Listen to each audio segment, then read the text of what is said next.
always. Well, let's take our Bibles out and turn to Revelation chapter 6. We'll pick up from last week, Revelation chapter 6. This is part 4 of the scroll with 7 seals that we've been looking at. So again, this is part 4 for those of you that are taking notes. You don't have to, but if you've been using the handout, I give a little bit of an overview so you can have an idea, or outline rather, I should say, as far as what we'll look at this evening. So what we'll do is I'm going to review the setting just one more time. It would be a brief one. But then, if you were with us last week or not, I'm going to review what we started looking at last week, which is Jesus taking the scroll, and it has the 7 seals, and he begins to break the seals. And we looked at the first one because we looked at a series of other things. But I'll do a little bit of a review of the first one. And then we'll look at the remaining 3, which, as I mentioned, and I'll remind you again, we have the 4 horsemen of the apocalypse, which is where we get the first of the 4 seals. And then we'll look to close that out this evening. So we'll look at the 2nd, 3rd, and the 4th ones this evening after I kind of review not only the first seal, but the setting. Okay? If you have the handout, again, you don't have to use it, but if you're taking notes or you want to use the visuals, it might be helpful for you. But in any case, if you remember, of course, Revelation by now, this is being the 4th study on this, what we have is, of course, the Apostle John writing somewhere in the 90s A.D. while on the island of Patmos. He's been exiled there. And I've mentioned a couple of times, while not the most important verse, I'm particularly not a fan of that anyway, but in Revelation 1:19, I told you that's sort of a key verse. It's a key verse in understanding the structure, the flow of the book. So, for example, it tells John to write the things that he had seen.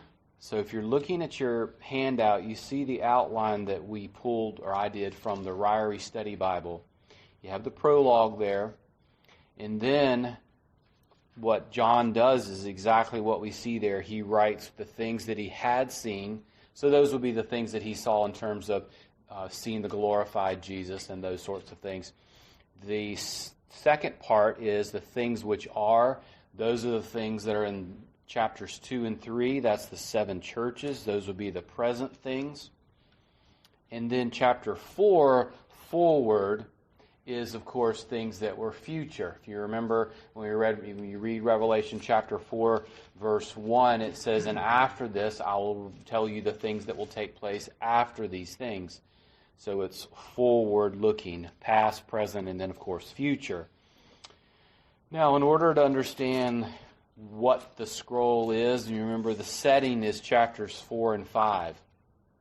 So John's taken up into heaven, into the throne room, and in chapter 4, essentially chapter 4 by now, you probably remember that's where God is being worshipped.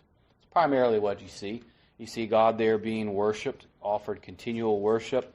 But then the scene changes in chapter 5, verse 1, and the focus goes to God's hand, and in God's hand is that scroll that we're studying. The scroll, of course, has the problem, which is that no one is worthy. That's the key there. The key word is worthy. There's no one worthy in all of creation except, of course, Jesus. Jesus is worthy because of his sacrifice, because he's from the tribe of Judah, those sorts of things we looked at. Jesus then goes and he takes the scroll, and then heaven erupts in great praise of the Lamb. So whereas chapter 4 worships, we would think God the Father, it sort of shifts. Jesus takes the scroll. He's going to begin taking back claim of authority over the earth, which is what takes place in the remainder of the book. Now, I did mention this last week, and if you look on the handout, there's the chart. The chart's a little bit unique. There's not a lot of them I found like this. It says the telescopic judgments of Revelation. We looked at that last week in detail. I'm not going to go back over it. But when you get to the tribulation period, what we see is what happens in chapter 6. As we begin looking at chapter 6, Jesus begins to break the scroll open. He takes one seal off at a time and goes through these various judgments that we're looking at. But if you look at the the chart that's there, you can see it. What we have is 4 judgments that come in the way of 4 seals, and those are the same as the 4, remember 4 horsemen of the apocalypse, if you've ever heard that before. Now, in that chart there, you see where you have, in the tribulation period, a series of 3 types of judgments, if you will. So you've got the scroll, and on the scroll is 7 seals. Jesus breaks those. The last seal is what moves us into the next series of judgments, which is what? What happens, if you remember at the end, there's the 7th trumpet. That 7th trumpet is what moves forward to what? The last is what? The vials or the bowls. So I just tell you that so you can get a concept of what happens. So there's a series of 3 types of judgments: seals, trumpets, vials, and each of them has 7 judgments in them. Now, last week we started looking at the first seal. The first seal is in chapter 6, verses 1 and 2. And on the chart there at the bottom of the handout, we're going to look at this next week. But if you have it right here, you'll notice that I have it compare to Matthew 24. So the very bottom on the left hand. Now, that's something I will do next week. But if you look at the first 6 seals, you see the 4 horsemen of the apocalypse. Notice in the chart, you have the white horse. The white one is in verse 2 of chapter 6. The red one is in verse 4. The black one, verse 5. And the pale horse is verse 8. We'll be looking at those last 3 this evening and such. Now, when we looked at the first one, I'm not going to go back over this one in detail, obviously. It is recorded. It's out on YouTube, our church website, if you're interested. But the first seal, if we look at it, what comes forth is the first of the 4 horsemen, which is the white horse. I make the case that it's not a Roman emperor. I told you there's a lot of translations for that, for what the white horse represents.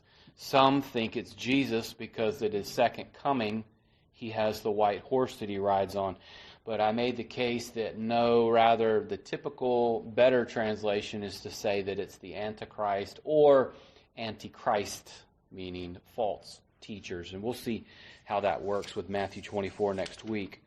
I'm going to read this to you. This is the view I take. I take it's the Antichrist. I'll remind you of why. David Levy writes, "This writer has the markings of a counterfeit, i.e. Antichrist, who arrives on the world stage at the beginning of the tribulation." And I think that's the correct way to see it. I'll look a little bit more at another way of looking at it next week. But if you notice, as the rider on the white horse comes, he's got a bow, but what's missing? Remember? Can't do much damage without arrows, can you? I guess you can beat someone with it, but you're not going to get too far. Of course, the imagery there is that when I believe this is showing the Antichrist. The Antichrist, remember, the Antichrist appears on the scene initially peacefully. I think there's a little bit of a misnomer. We think he comes and he's got his horns and everybody's like, oh, look, it's the devil. No, that's not what happens. Remember, the way to understand the tribulation is our study in Daniel. Daniel chapter 9 in the 70th week prophecy. That really gives you the framework for it, because the Antichrist appears peacefully. In fact, so peacefully he makes some sort of covenant agreement with God's people, the nation of Israel. If you remember Daniel chapter 9, verse 27. When does everything get really bad related to Antichrist? Yep, right in the middle. So again, you got 7 years. They're all really bad. You'll really begin to see it tonight, even the early stage. It just gets worse. But in terms of the Antichrist, he's going to come on for a brief period of time, but everything changes in the midpoint. Now, before we look at the ones tonight, let me remind you, in Revelation, you don't have to turn here, 13:5, It correlates with Daniel's prophecies and says that he has 42 months in that passage to work. The reason why I keep mentioning this is there's a theme in Revelation that people miss, and Christians of all people need to get this. God gives him a certain period of time to bring forth judgment and evil. Does that make sense? In other words, he doesn't come on the scene and anything, and God doesn't know about it, and then God has no idea of how long it's going to last. God isn't caught off guard. The Lord is in control. He sets the timetable. Even when evil is on the earth, God is aware of how long. And so the Antichrist has a period of time when he's able to work, but no more. And only God could, of course, be in control. I like to think of it as the Lord is in control even when the world is out of control. And that's a pretty good comfort, isn't it? Even while evil is let loose, God knows what's going on. And even the epitome of evil has controls around him. In other words, it's not as though he's going to go 8 years. Do you understand? So that's a good reminder there. God sets the timetable on all things. But let's go forward here and let's pick up. So we've seen the first of the four horsemen of the apocalypse. We're going to see the second, third, and fourth one. If you take notes, the second seal is in verses 3 through 4. So that's the rider on the second horse, the red horse. If you're taking notes, the third seal is in verses 5 and 6. That's black, meaning that's the color black. And then the fourth and final one is death, verses 7 through 8. And that's the ashen, sickly, pale horse. Someone read for me verses 3 and 4. So same scene. Jesus has taken the scroll. He's beginning to break the seals, bringing forth these judgments over the entirety of the world. This is not local judgment. This is worldwide judgment, okay? But someone read verses 3 and 4, and we'll look at the second seal. What does it represent, or what does it personify? And when he broke the second seal, I heard the second living creature saying, "Was given to him." All right, thank you, Dave. So here, we've seen the first. Now we see the second. The first is the white horse, the white on there. And then we see the second one there in verse 4 is red. Red, of course, representative of things like war, bloodshed, violence, and so forth. Now, you'll know that sometimes people refer to the second seal, and this is just a way to try to think of it as war. I think that's fine. You could also think of it as, and I'll show you this, human physical conflict or violence that is done among humans. Okay? I know you're splitting hairs a little bit there, but I want to show you this as well. So red, of course, we think of war. You think of bloodshed and those sorts of things. And the one who sat on it was to take peace from the earth. So what happens is you have this removal of peace. But I want you to notice the second part of verse 4. So it says it was granted to him to take peace from the earth. But then notice men kill each other. What it's showing here is that there is this increase in violence and human conflict, but this is conflict even on the individual level. Do you understand the difference? So when you think of war, what do you think of? You think of great big nations and they come up against each other, which obviously happens in the tribulation. But here you'll see where actually you also see where people kill each other. This is the idea of human violence, conflict. That's why I sometimes refer to the second seal that way. Now I'm going to say something, and I want you just to consider what I'm saying. How many of you are familiar with, in our country today and over the past decade, we've had a lot of riots, haven't we? Mm-hmm. Not fun to talk about, right? You've got bloodshed, people going up against each other one-on-one. One thing I'll remind you of, look at this on here. It says that this is not local, but it's worldwide. Notice, from the earth. What I want you to see here is by no means am I minimizing the riots and the death that happens today, but those would be more local, aren't they? Imagine, and I really can't, I have no way to describe this in my own mind, I try to think of it. Imagine riots like we've seen before, but on a worldwide scale. Again, there's a difference in foreshadows. The Bible gives us, the earth today gives us foreshadows of things. We see riots, we see war. But these judgments are worldwide. And so you see these types of things. But I want to draw you back to the same principle as last time. A crown was given, and the ability for the first horse, the rider, to do what he does was given. Notice when Dave was reading, it was granted to him. A sword was given to him. It's the same general idea. The Lord does allow, He permits things, yet He's still under control. Do you understand? This isn't as though evil is run afoul and there's no chains on it. In other words, there's no breaking, there's no limits to it. Charles Ryrie has this commentary on Revelation, and he says, notice what he puts it this way: the giving of the sword to the rider is an indication that the event is under God's control. What an encouraging reminder. Remember, I think sometimes as Christians we have this idea where I don't want to talk about the tribulation because it's so bad, which I understand that. But one of the things that the book of Revelation teaches is that God is still sovereign even when there's evil and wicked in this world. In other words, is God, we like to say, good all the time? All the time means even when there's evil in this world. I don't know about you, but I wouldn't want a God who could only control things when good is taking place. God is in total control. He's allowing, He's permitting these things to happen. I don't particularly want to use this as an example, but in the book of Job, God allows, or does He bring forth the evil on Job? And He allows Satan, doesn't He? But what is Satan? Satan is in a box, isn't he? You can take everything up to what? Job's life. So there's that permitting of allowing. Of course, it's a different context there. Psalm 46:10, I thought with this: be still and know that I am God. I will be exalted among the nations. I will be exalted in all the earth. One day, amen. Let's read verses. Actually, Connie was going to read. Connie, would you read verses 5 and 6? So we've seen the first, which is the white. Second, which is red. This is going to be the black horse, verses 5 and 6. When he broke the third seal, I denarius, and 3 quarts of barley for a denarius, and do not damage the oil and the wine. All right, thank you.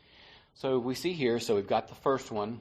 So we're looking at the 4 horsemen of the apocalypse. The first one being white, representative of, as I showed you, I believe, Antichrist. Second is, of course, one we just looked at, which is red, warfare, physical conflict, human violence, all of those sort of synonyms and so forth. But here you see as well this one, the third one, which is the black horse, and this one is traditionally just simply called famine. It's representative of, personified, whatever word you want to use there. But as you notice here, they all follow the same flow as when Connie was reading. When Jesus breaks the third seal, and then John looks, and what does he see? Of course, the black horse. The black horse is representative of famine. Now, it is curious here, a scale, because we don't really use this today. I don't think really too much, do we? I mean, you might in some grocery stores, but now they're digital, so I think it kind of ruins the analogy a little bit. But back then, what you would have is a scale, and the scale would determine the cost of something. And so you see this black rider on this black horse, and he comes and he's got this pair of scales. This is what I like to say, and I'm not really not trying to be funny. He's probably going to come across that or / sarcastic. This is what we call true inflation here. You know, we complain about inflation. Actually, in a weird way, it's easier to teach inflation now than when I actually taught this last. When I was at my previous church, I went through Revelation verse by verse, and it was kind of like I had to go back to a period in the United States where we have inflation. Now, today, do we have inflation? Mm-hmm. Oh, yeah. I mean, it's almost like, what, $20 for a gallon of milk? Isn't it? Something like that.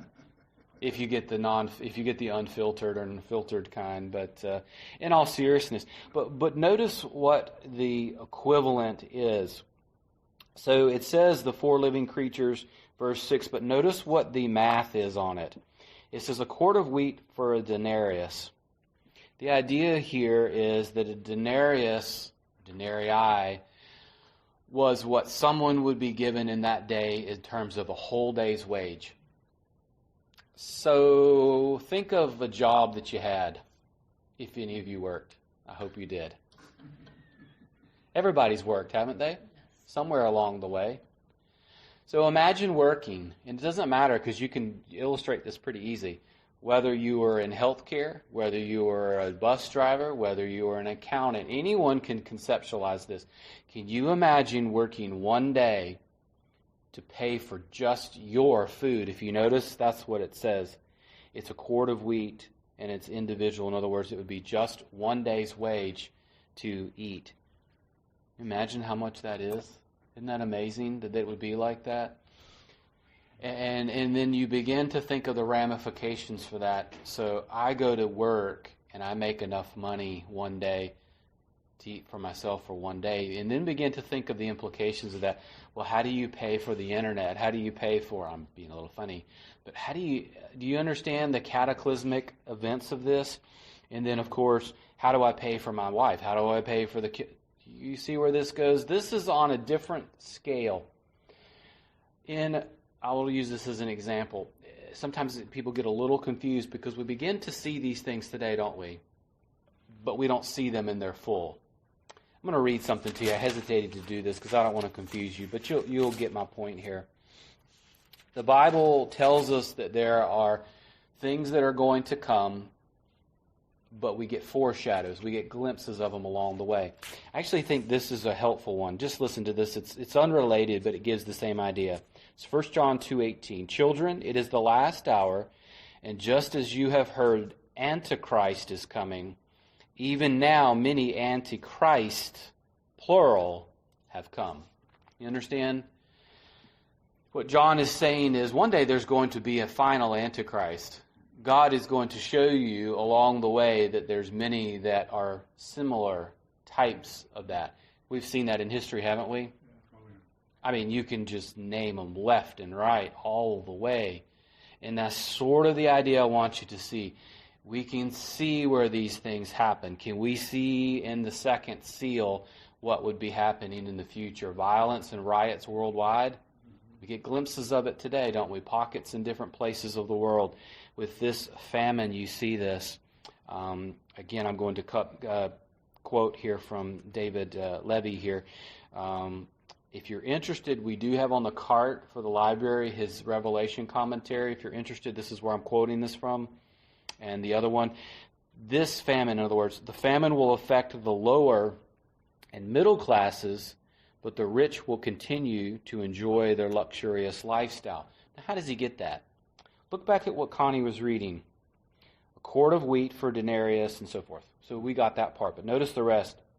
But don't harm or damage the oil or the wine. Those are the more luxurious, expensive items. So, in other words, the idea there is that the rich will be able to afford those types of luxurious items, but your sort of common foods, the common food that we would eat, would be extremely, extremely expensive. Class warfare, almost in a sense there. I don't think that's exactly what that is, but that's the idea there that Levy's referring to. So the first seal, we think of Antichrist. The second seal is warfare, bloodshed. I prefer calling it human violence because it's a little bit more close to that, but either way. But then the third seal is famine, and this famine, again, is worldwide and so forth. Now, we've covered the three horsemen.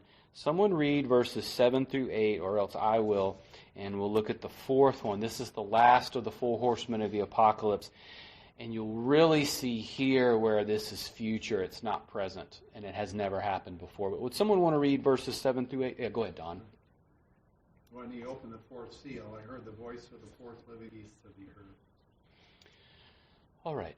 Thank you, Don. So let's look at this one. So we've seen, of course, white, red, black, and then the fourth one, obviously representative of death, massive death. You could qualify it by that. But pay attention to it's interesting, verse 8, when Don was reading. You see where it says, I looked and behold an ashen. This is the Greek word we get our word from chlorine. It's called chloros And if that's actually where we get our English word for chlorine, if you can kind of almost hear it in there. But chloros is ashen, but it's actually not pale. Sometimes people will say pale, splitting hairs a little bit. NKJV, it's pale. Yeah, it's actually sickly pale. That would be the way to understand it. And there's nothing wrong with pale. That's what ashen and pale is. But the Greek text comes from this word. It's called chloros. But here I'm going to read you. This actually comes from a Greek dictionary here. It says, a yellowish-like color, like when grass is dried up. It's trying to describe it. So you've got an ashen, you've got a pale. It's really a sickly pale. Do you understand? How many of you have ever seen someone who is sick and they have that sickly pale to them? That's just drawing it out there. It's a italicized. It's obviously an added word, but it helps there. But it's yellowish, almost like grass when it's dried up. It's liver failure. What's that again? Someone with liver failure. Yeah, actually, yeah. You wonder I if... work in a hospital and we did liver transplants, where I worked all the time. So Would that be similar to that? liver patients, and they're just got that yellow tint. So that is correct, like that's the way, yeah, that is the way you'd kind of think of it. So it is, if you read the Greek, it's chloros, where we get chlorine from. And of course you see that there is death in Hades. Now death, of course, that's obvious what that is here. Hades, does anyone know what the difference of the two is, or what Hades refers to? It's the abode of the dead, which naturally follows death. I don't need to elaborate on that. When you have death, of course, after that you would have naturally that flows from it. But you'll notice when Don was reading it, this one in particular shows the same thing I'm showing you. Notice that it says that authority was given over a fourth of the earth to do these things. So this is clearly still future. Again, I don't want to minimize things because that's by no means my intent. But if you think of what Don just said, we've seen sickness, we've seen death that has come in big types of things. I hate to use this COVID example, but think of all the death that came from COVID, from all the other plagues that we've seen throughout the history of the world. But again, those are typically local versus worldwide, although we're starting to see things more worldwide today, aren't we? They're less local. And so when you look at these, remember, you've got local today that foreshadows worldwide. John Walvoord has this illustration.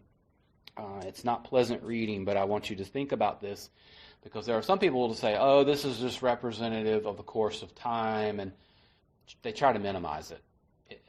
This is something that is still future. Listen to this. If such a judgment would come upon a world population of 6 million people, it would mean 1.5 billion die. So if it was 6 billion, you've got about 1.5. I mean, he's approximating, of course. We've never seen anything like that, have we? So again, you've got local today that shows us. But I'll tell you the thing that's really curious to me is we seem to be getting plagues that are more worldwide. And they seem to be more spread here. But I want to mention one more thing again. Notice, is this without God's control? In other words, is God just going to allow this famine to run afoul, or does God have this in check? If you read through Revelation, God always has these things in check. In other words, there's restraints on them. Notice, authority was given. Again, it's this idea of the Lord allowing judgment to occur, and it occurs within a restraint. Remember, does God want people to be destroyed? Which is typically what people will say. Why read this? I mean, why would God do this? God is allowing this to happen because for so long man has rejected God's appeals. I actually thought of this again this morning, 2 Peter 3:9. God doesn't desire for any to perish, but to all come to, of course, repentance, the knowledge of the truth. God does not desire that. God offers salvation to us. The problem is, one of the things you'll see if you do read through Revelation is, even when man knows that it is not only God, that it is not only cataclysmic judgment coming on the earth, when they know that it's from God, they still reject it.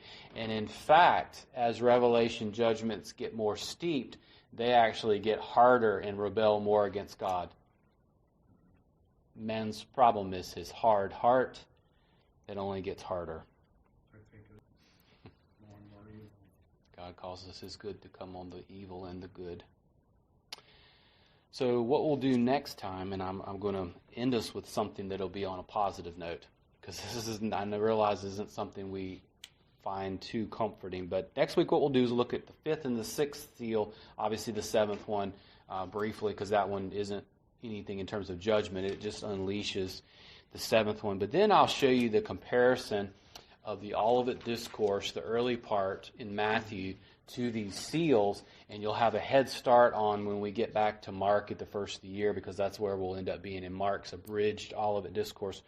But I do want to end on something, because prophetic teaching, usually if it ends there, sometimes people are discouraged from reading it. But I want you to think about something here. Just listen to me, nothing profound here. I know you know this.